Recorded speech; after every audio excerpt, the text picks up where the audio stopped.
Lady DJ అమ్మాయిలు వచ్చేశారు. ఇక డీజే టిల్లుకి చిల్లే. పూర్తి వివరాలకు చదవండి రేపటి సాక్షి హైదరాబాద్ ఎడిషన్.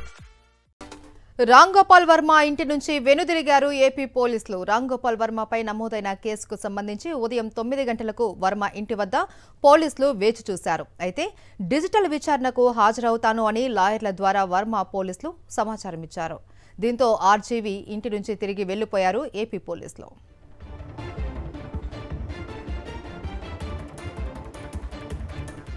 ఆర్జీవీకి 2 సార్లు నోటీసులు పంపారన్నారు ఆయన తరపు లాయర్ బాల. తాజాగా పంపిన నోటీసులకు కూడా సమాధానం ఇచ్చామన్నారు.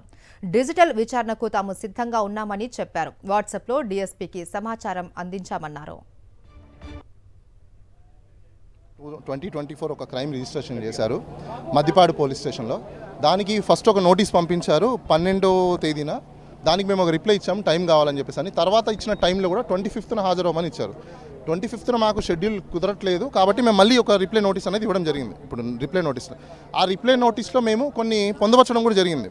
సుప్రీంకోర్టు కొన్ని సందర్భాలలో వర్చువల్ హైబ్రిడ్ సిస్టమ్ కూడా విచారణ కూడా తీసుకోవచ్చు అని చెప్పేసి అని చెప్పింది. కాబట్టి మేము అలాంటి ఫెసిలిటీస్ని ప్రొవైడ్ చేయండి, మాకు సో టైం ఇవ్వండి, ఒక 2 వీక్స్ టైం కావాలి, మా ప్రీ షెడ్యూల్స్ ఆక్యుపై ఉన్నాయి, ఆ షెడ్యూల్స్ ఆక్యుపై అయిపోయిన తర్వాత నుంచి మేము ఏదైనా చేస్తాము, మేము వచ్చి కోఆపరేట్ చేస్తామని కోరడం అయితే జరిగింది. ఒకటి ఇప్పుడు ఆంధ్రప్రదేశ్ ప్రభుత్వము ఈరోజు మనం చూస్తున్నాము, అక్కడ జరుగుతున్న సోషల్ మీడియా మీద ఉక్కుపాదం అనుకోవచ్చు, లేకపోతే ఏదైనా అనుకోవచ్చు. ఈ కేసెస్ అన్నీ కూడా హీనియస్ క్రైమ్స్ కాదు. ఫస్ట్ ఆఫ్ ఆల్ వాస్తవంగా ఇలాంటి క్రైమ్స్ ఎన్నో రిజిస్టర్ అయి ఉంటాయి. ఆ కేసెస్ అన్నీ కూడా పక్కన పెట్టేసి, దీనికంటే ముందు రిజిస్టర్ అయిన కేసులు కూడా పక్కన పెట్టేసి, దీంట్లో అంత అర్జెన్సీ ఏమొచ్చిందో మనకైతే తెలియదు. వాళ్ళ అర్జెన్సీ ఉంది, మాకు ప్రెజర్ ఉందని వాళ్ళు చెప్తున్నారు తప్ప ఆ అర్జెన్సీ ఏంటి, ప్రెజర్ ఏంటి, మరి లేకపోతే ప్రభుత్వం నుంచి పైనుంచి ఏమైనా ఒత్తిడి ఉందా, ప్రభుత్వంలో ఉన్న మినిస్టర్స్ కానీ లేకపోతే ఇంకోరు కానీ వీళ్ళ మీద ఒత్తిడి తీసుకొస్తున్నారా, ఇవన్నీ కూడా క్వశ్చన్స్ వస్తున్నాయి. రామ్ గోపాల్ వర్మ ఇంటి నుంచి వెనుదిరిగారు ఏపీ పోలీసులు. ఈ రోజు ఉదయం నుంచి కూడా పోలీసుల హైడ్రామా నెలకొంది రామ్ గోపాల్ వర్మ ఇంటి వద్ద. ఇప్పుడు తాజా పరిస్థితి గురించి మరింత సమాచారాన్ని మా ప్రతినిధి సాయి కిరణ్ అందిస్తారు. సాయి కిరణ్.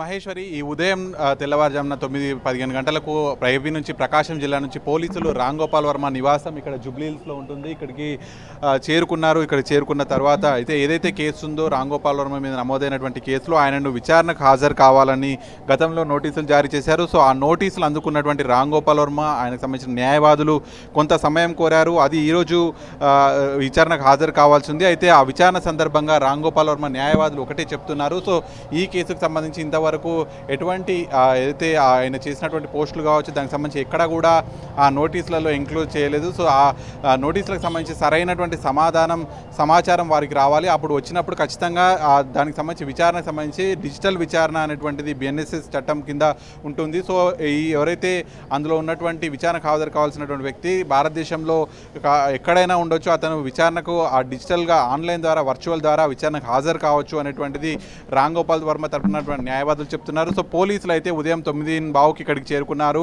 వచ్చి దాదాపు 1 గంటన్నర నుంచి 2 గంటల వరకు ఇక్కడ రామ్ గోపాల్ వర్మ కోసం ఎదురు చూశారు. అయితే ఆయన ఎక్కడ కూడా అవైలబుల్గా లేడు. ఆయన ముందే ఉన్నటువంటి షెడ్యూల్స్ ఆధారంగా ఆయన కొంత బయట షూటింగ్స్లలో బిజీగా ఉన్నాడని ఆయన తరపు న్యాయవాదులు చెప్పడంతో రామ్ గోపాల్ వర్మ న్యాయవాదులు రామ్ గోపాల్ వర్మ ఇంటి నుంచి వెనుదిరిగారు. మరి మళ్ళీ వీరు ఇచ్చినటువంటి సమాధానం అయితే ఖచ్చితంగా డిజిటల్ విచారణకు ఆయన హాజరవుతారు అని చెప్తున్నారు. సో మరి ఆయన ఎక్కడ హాజరవుతారు, ఆయన ఎక్కడ ఉన్నారు అనేటువంటిది పోలీసులు ఎలా కనుక్కుంటారని చూడాల్సింది. కొంత ప్రస్తుతం ఆయన న్యాయవాదులు మాట్లాడుతున్నారు. ఒకటి పిటిషన్లో థర్డ్ డిగ్రీ ఉపయోగిస్తారా లేదని దట్స్ ఆల్ గ్రౌండ్స్ అండి. ఇప్పుడు వాళ్ళు పోలీసు వాళ్ళు జనరల్గా ఏమేం చేస్తారు ఏంటనేది ఇన్ కామన్గా ఉన్న దాంట్లో ఎవరిని ఎలా చేస్తారంటే అది మనకు తెలియదు. ఇన్వెస్టిగేషన్స్ అంటే ఇలాంటి క్రైమ్స్లో ఇన్వెస్టిగేషన్ ఏముంటుంది, ఇప్పుడు మీరే ఉన్నారు సోషల్ మీడియాలో ఒక పోస్ట్ పెట్టారు, ఇట్స్ వెరీ సింపుల్ అనుకోండి, ఆ పోస్ట్కి సంబంధించి మీరు పెట్టారా లేదా అని క్వశ్చన్ ఉంటుంది. రేపు పోలీసులు ఇప్పుడు ప్రెరోగేటివ్గా వాళ్ళు ఏదైనా చేసే అవకాశాలు ఉంటాయని ఆయనకున్న భయాన్ని ఎక్స్ప్రెస్ చేసి ఉంటారు. ఆ భయాన్ని ఎక్స్ప్రెస్ చేయడం తప్పేం లేదు.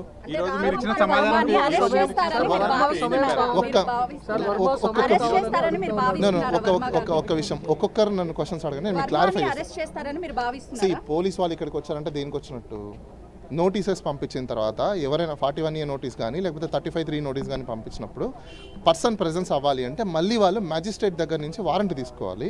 మేము కోఆపరేట్ చేయనప్పుడు ఇప్పుడు వాళ్ళు అక్కడ కూడా పర్మిషన్ తీసుకోవాలంటే ఎందుకు పర్మిషన్ తీసుకున్నది అడగాలి కదా. అంటే కోఆపరేట్ చేయట్లేదని చెప్పాలి. మేము ఇక్కడ కోఆపరేట్ చేస్తున్నాము, నోటీసెస్కి రిప్లై ఇచ్చాము, మేము టైం అడుగున్నాము, అలానే ఇండియన్ గవర్నమెంట్ డిజిటల్ పాలసీని ఇంట్రడ్యూస్ చేసిందని చెప్పి మేము కొత్తగా చెప్తున్నాము, హైబ్రిడ్ సిస్టమ్ని తీసుకోమని చెప్తున్నాము. ఇంత మేమే ముందుకొచ్చి మేమే చెప్తున్నప్పుడు ఇంకా ఇక్కడ నాన్ కోఆపరేషన్ అనేది లేదు. వాళ్ళు అరెస్ట్ చేస్తారా చేయరా అంటే అరెస్ట్ చేయాలని కూడా దానికి ప్రొసీజర్ ఫాలో అవ్వాల్సి ఉంటుంది. ఇది అరెస్ట్ చేసేంత పెద్ద కేసు కాదు. 1 minute ఒక్క మినిట్. పోలీస్ వాళ్ళు ఏం ఆన్సర్ చేయలేదండి. నేను వచ్చి అడిగితే కూడా ముందస్తు బెయిల్ అనేది ప్రజలందరూ తెలుసుకోవాల్సింది ఏంటంటే యాంటిసిపేషన్ అంటారు.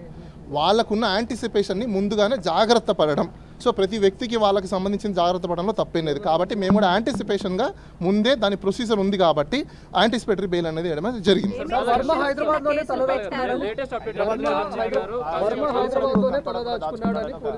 ఒకటి మీరందరూ ఒకటి గమనించిన విషయం ఏంటంటే ఒక పర్సన్ రిప్రజెంట్ చేస్తున్నప్పుడు ఇంకా వర్మ గారు ఇప్పుడు ఆల్రెడీ లీగల్గా మేము పంపించున్నాము, వాళ్ళు కూడా లీగల్గానే ప్రొసీడ్ అవుతారు. ఇప్పుడు ఇంకా తలదాచుకోవడము లేకపోతే తప్పించుకోవడం ఇలాంటివి ఏమి ఉండవు. ఆయనకున్న బిజీ షెడ్యూల్ కారణంగా మేము కావాలనుకుంటే ఇప్పుడు వాళ్ళు నిజంగా కావాలనుకున్నారనుకోండి డిజిటల్ అడిగాం కదా, దెన్ మరి డిజిటల్ ఎందుకు మా ఫెసిలిటీ ప్రొవైడ్ చేయండి. ఇప్పటికిప్పుడు ఆయన అపియర్ అవుతారు డిజిటల్లో, ప్రాబ్లం ఏముంది?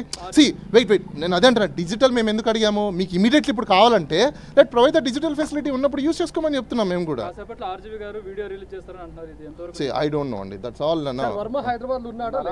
ఆయన మాకు తెలిసినంత వరకు ఆయన ప్రాజెక్ట్ టెలిఫోన్ వెయిట్ ఒక్క నిమిషం అండి. నాకు టెలిఫోన్ ద్వారా నాకు ఇక్కడ నుంచి ఇన్ఫర్మేషన్ రావడం ఏంటంటే ఆఫీస్ నుంచి ఇలా వచ్చారు పోలీస్ వాళ్ళు, మనం నిన్న పంపించిన తర్వాత కూడా వచ్చున్నారంటే ఓకే నేను వస్తున్నాను వచ్చి మాట్లాడతానని చెప్పాను. అంతే. నేను వర్మ గారితో మాట్లాడింది నిన్న కాక మొన్న మాట్లాడామండి. మాకు నోటీసెస్ వచ్చాయి ఇది అని చెప్పేసి ఆయన ఇన్ఫర్మేషన్ ఇచ్చిన ప్రకారం మేము ప్రిపేర్ ఒకటండి. ఇప్పుడు ఆయనకి ఇక్కడ ఇమీడియట్గా కన్వే చేయాల్సినంత నెసెసిటీ లేదు. నేను అదే మీకు చెప్తున్నాను. ఆల్రెడీ మేము నోటీసెస్ పంపించిన తర్వాత ఒక లీగల్ రిప్రజెంటేషన్ తీసుకున్న తర్వాత మేము ఆన్సరబుల్ చేస్తున్నప్పుడు దెన్ వీ విల్ ఆన్సర్. కాదు వాళ్ళు నెక్స్ట్ నోటీస్ పంపించినప్పుడు అప్పుడు మేము కన్వే చేస్తాం. ఇంకా వాళ్ళ దగ్గర నుంచి మాకు నోటీస్ ఇంకోటి రావాలి, మేము అడిగిన దాటికి వాళ్ళ ఆన్సర్ ఏం చేస్తారు, వాళ్ళు ఇస్తారా ఇవ్వరా, ఫెసిలిటీస్ని ప్రొవైడ్ చేస్తారా చేయరా అంటే మినిస్టర్లకు ఎమ్మెల్యేకు ఎంపీలకే కాదు ఈ భారతదేశంలో పోలీస్ వాళ్ళు కానీ లేకపోతే ఇన్వెస్టిగేషన్ ఏజెన్సీస్ కానీ అందరికీ న్యాయం చేస్తుంది.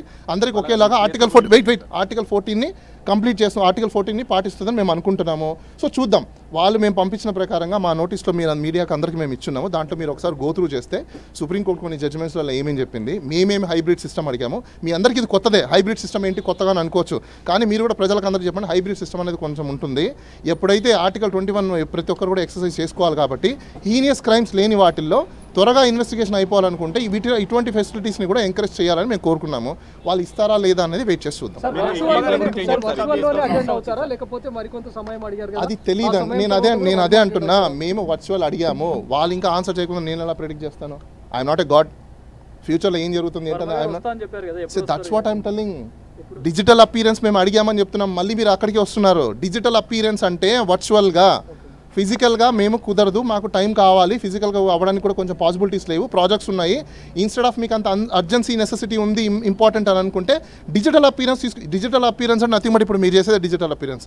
అటువైపు ఒక ఇన్వెస్టిగేషన్ ఆఫీసర్ ఉంటారు, ఇటువైపు వ్యక్తి ఉంటారు, వాళ్ళు క్వశ్చన్స్ అడుగుతారు, మేము ఆన్సర్ చెప్తాం. ఇంతే ఉంటుంది. ఫిజికల్గా అదే జరుగుతుంది. ఒకవేళ మీరు అడిగినట్టే 3rd డిగ్రీ ఉపయోగిస్తారంటే ఇప్పుడు ఫిజికల్గా ఉంటే 3rd డిగ్రీ ఏమైనా ఉపయోగిస్తారా? లేదు. 3rd డిగ్రీ ఉపయోగించే అసలు 3rd డిగ్రీ ఉపయోగించేది భారతదేశంలో ఎవరు కూడా చేయరు. 3rd డిగ్రీ ఉపయోగిస్తే వాళ్ళ మీద ప్రాసిక్యూషన్ జరుగుతుంది. మీరు రీసెంట్గానే చూసారు, ఒక ఎంపీ మీద 3rd డిగ్రీ ఉపయోగించారని చెప్పేసి ఆయన సుప్రీంకోర్టు వరకు వెళ్ళి ఆయన ఈ రోజు కూడా పోరాడుతున్నారు. మరి ఎవరు కూడా పోలీసు వాళ్ళకి 3rd డిగ్రీ ఉపయోగించే రైట్స్ లేవు, అది అందరూ తెలుసుకోవాలి.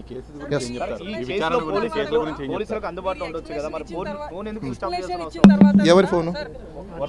వెయిట్ ఒక్క నిమిషం. ఫోన్ ఇప్పుడు ప్రాజెక్ట్స్ ఉన్నాయి, వర్క్ ఉందని చెప్పాను నేను. ఇప్పుడు మీరు అందరు ఉన్నారు, బిజీగా ఉందని చెప్పేసి మీరు ఫోన్ స్విచ్ ఆఫ్ చేసుకుని మీరు ఎస్కేప్ అయినట్ట కాదుగా. ఇక్కడ మీరు లైవ్లో ఉన్నారు, మీకు ఇంపార్టెంట్ ఉంది కాబట్టి కాల్ కట్ చేసి మీరు స్విచ్ ఆఫ్ చేసుకొని మీ పని మీరు చేసుకుంటారు. ఆయన కూడా అదే చేస్తున్నాడు. దాంట్లో ఎస్కేపింగ్ ఏముంది ఇక్కడ? అంటే ఫోన్ స్విచ్ ఆఫ్ అయిపోతే ఇంకా ఎస్కేప్ అయిపోయినట్టు మంచి అంటే వాళ్ళకి ఏం పనులు ఉండవా? వాళ్ళ ఇంపార్టెంట్ వర్క్స్ ఏముండవా? ఇప్పుడు మీరున్నారు, మీరు ఎంత బిజీలో ఉంటారు, ఎవరో ఫోన్ చేస్తున్నారు. తెలిసినటువంటి వ్యక్తి ఈ రోజు హాజరవుతానని ఏ విధంగా అడిగాడు? 11 గంటల వరకు నేను పోయేసుకొస్తానని ఎలా చెప్పాడు? తన స్కెడ్యూల్స్ అప్పటికప్పుడు అయినటువంటివి కాదు కదా. కోయంబత్తూరు వెళ్తాను అనుకునే వ్యక్తి ముందుగానే తెలిసి ఉంటుంది కదా, నేను పలానా రోజు కోయంబత్తూరు వెళ్తానని చెప్పి. మరి ఎందుకో ఇచ్చాడు సమయం 11 గంటలకల్లా హాజరవుతానని? వాళ్ళు ఇచ్చిన నోటీస్, ఫస్ట్ నోటీస్కి మేము రిప్లై అడిగింది టైం కావాలి అనేసి. బాగా మీరు వినండి, టైం కావాలని అడిగిన దానికి టైం కావాలని అడిగారు, మీరు ఇచ్చిన టైం కూడా వినండి 25th వినండి నో మీరందరూ కన్ఫ్యూజ్ అవుతున్నారు. అదే ఫస్ట్ నోటీస్లో వాళ్ళు 19th చెప్పారు, దానికి మేము ఇచ్చిన నోటీస్కి వాళ్ళు సెకండ్ నోటీస్ పంపించారు, అందులో 25th డేట్ ఇచ్చారు. ఆ ఇచ్చిన నోటీస్కి మేము రిప్లై ఇచ్చాము. ఇది క్లియర్. మీరు కన్ఫ్యూజ్ అయ్యి జనాలను కూడా కన్ఫ్యూజ్ చేయకండి. ఎందుకంటే సెకండ్ నోటీస్ ఏదైతే ఇచ్చారో 25th మాకు అపీర్ అవ్వమని వాళ్ళు దాంట్లో రాశారు. దానికి గాను మేము నెక్స్ట్ ఫర్దర్గా ఇంకొక నోటీస్కి రిప్లై ఇచ్చాము. 24th డేట్లో మేము ఇవాళ స్పీడ్ పోస్ట్ కూడా పంపించాము. వాట్సాప్లో ఈరోజు మార్నింగ్ కూడా నోటీసెస్ అందుకే పంపించాము. ఓకే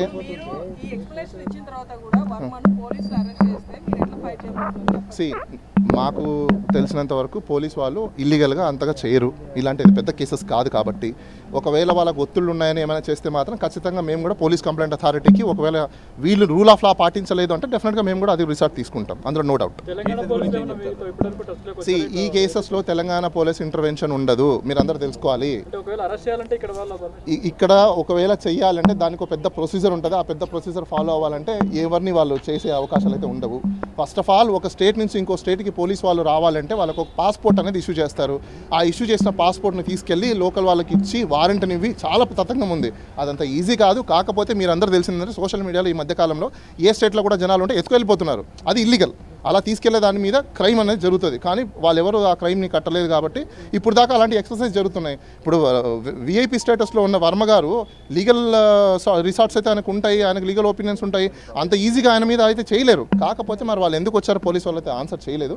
మేబీ ఒక పని చేయండి, నేను రిక్వెస్ట్ చేస్తున్నది మీడియా మిత్రులకు అందరికీ, పోలీసు వాళ్ళు ఉన్నారు కాబట్టి వాళ్ళ ముందర మైక్ పెట్టండి, సార్ మీరు ఎందుకు వచ్చారని అడగండి.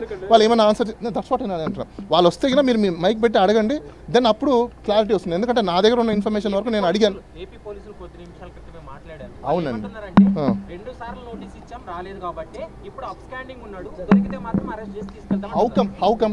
హౌకమ్ నోటీస్కి ఆన్సర్ ఇస్తే అబ్స్కాండింగ్ అంటారా? వాళ్ళెవరండి యాక్సెప్ట్ చేయకపోవడానికి? ఒకటి వాళ్ళకున్న రూల్స్ ప్రకారం వాళ్ళు ఫాలో అవుతున్నారు, మాకున్న రూల్స్ ప్రకారం మేము ఫాలో అవుతున్నాము. అంటే వాళ్ళ ప్రెరోగేటివ్ పవర్ అంటే ఇష్టం వచ్చినట్టు పోలీసు వాళ్ళు చేస్తారా? అంటే రీప్లేలో దాన్ని కన్సిడరేషన్ తీసుకోరా? వాళ్ళు నోటీస్కి మేము ఎంత హానర్ చేస్తున్నామో ఒక వ్యక్తి నోటీస్కి రిప్లై ఇచ్చిన దాన్ని కూడా అంతే హానర్ చేయాలి. That is called equality of law. లాని ఫాలో అయ్యే లా బైండింగ్ సిటిజన్ అయినప్పుడు రూల్ ఆఫ్ లాని వాళ్ళు పాటించాలి, మేము కూడా పాటించాలి. అంతేగాని ఇష్టం వచ్చినట్టు మేము చేసుకుంటాం కూర్చున్నామంటే డెఫినెట్గా మేము కూడా కోర్టుకు వెళ్తాం. పోలీస్ కంప్లైంట్ అథారిటీ ఉంది, రూల్ ఆఫ్ లాని పాటించకపోతే వాళ్ళ మీద కూడా మేము యాక్షన్ తీసుకుంటాం. డౌట్ లేదు అందులో.